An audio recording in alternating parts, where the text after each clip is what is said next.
Jambo tena wasikilizaji, hapa kwenye kipindi cha Fuata Biblia Kongoze. Ni mtumishi Matoleo Birunga hapa kwenye kipindi cha Fuata Biblia Kongoze. Ninawakaribisha tena ili tupate kuchangia neno la Mungu kidogo, ndio pamoja na ushuhuda. Ndio ninatamani nichangia neno la Mungu pamoja na wewe, ila nitatoa ushuhuda kidogo kwa ajili juu yangu mimi. Ushuhuda kidogo inahusu mimi ninayezungumza. Mungu apata kutusaidia sana. Ndio tunaishi katika vipindi vigumu, mimi ni Mkongomani, natoka Kongo na nimefika Denmark 2007. Mimi natoka Kongo, nilizaliwa Kiliba, Kongo Kiliba. Nilizaliwa 1991. Mpaka sasa hivi habari za Kongo ni habari za vurugo, habari za vita. Mungu apate sana. Basi kuja utazame pamoja nami clip hii. Tuone mambo iliyotendeka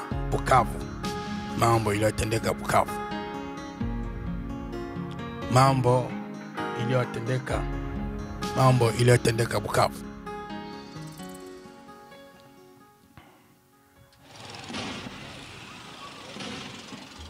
Gunfire over Goma as thousands of the already displaced are forced to move again. M23 rebels backed by neighboring Rwanda appear to have taken swathes of the provincial capital in the Democratic Republic of the Congo. Goma is an important strategic and humanitarian hub in eastern DRC, the surroundings home to thousands of internally displaced people.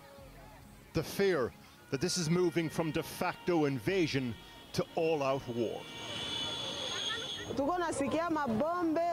We could hear bombs from all sides of our IDP camp. That's why I decided to flee, so as not to die there. So why has M23 and Kagame moved on Goma now? Well, we've been here before. M23 have attacked the city several times in the last 12 years. And when they did, the international community's reaction included sanctions and the withdrawal of aid. This time round, though, there's nothing like that. In the intervening years, Kagame has become an important partner for many in Europe. And this last offensive is coupled with a fractured, more distracted world order. Mungu asante sana.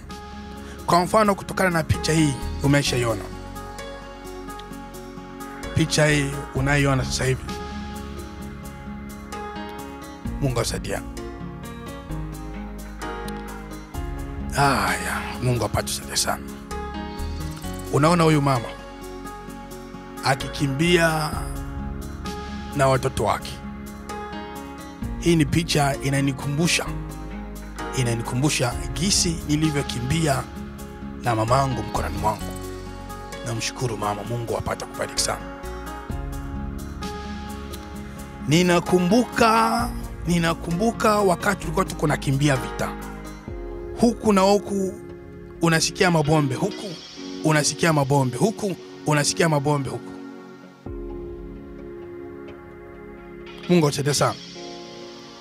Manake nilikuwa nimeshajazwa na hali ya kushituka. Hata kitu kidogo kinaweza kikanishtua katika hali ya juu. Na mama alikuwa ananishika mkono.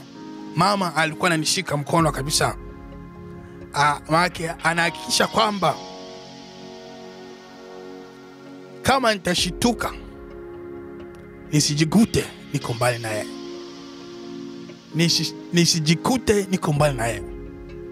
Mama alikuwa ananikamata mkono kabisa.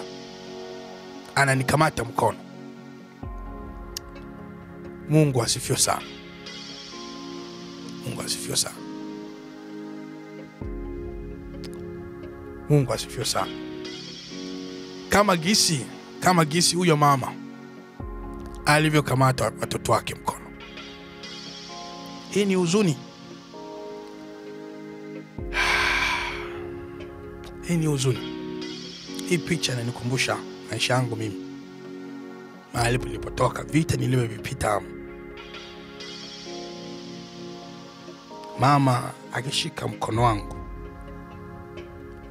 bombe, ulikuwa unasikia bombe nalia. Make unatamani kukimbia umwache mama yako. Unatamani kukimbia umwache mama yako. Nakumbuka. Nimwache mama niende fast kwingine kwenye nitapata ukingo wa zaidi kuliko wazazi yangu. Ukingo wa zaidi kuliko wazazi yangu. Lakini mama yangu alikuwa anahakikisha kwamba mkono wangu na mkono wake isiachane. Mkono wangu na mkono wake isiachane. Mungu asifiwe sana. Hii picha hii. Yeah.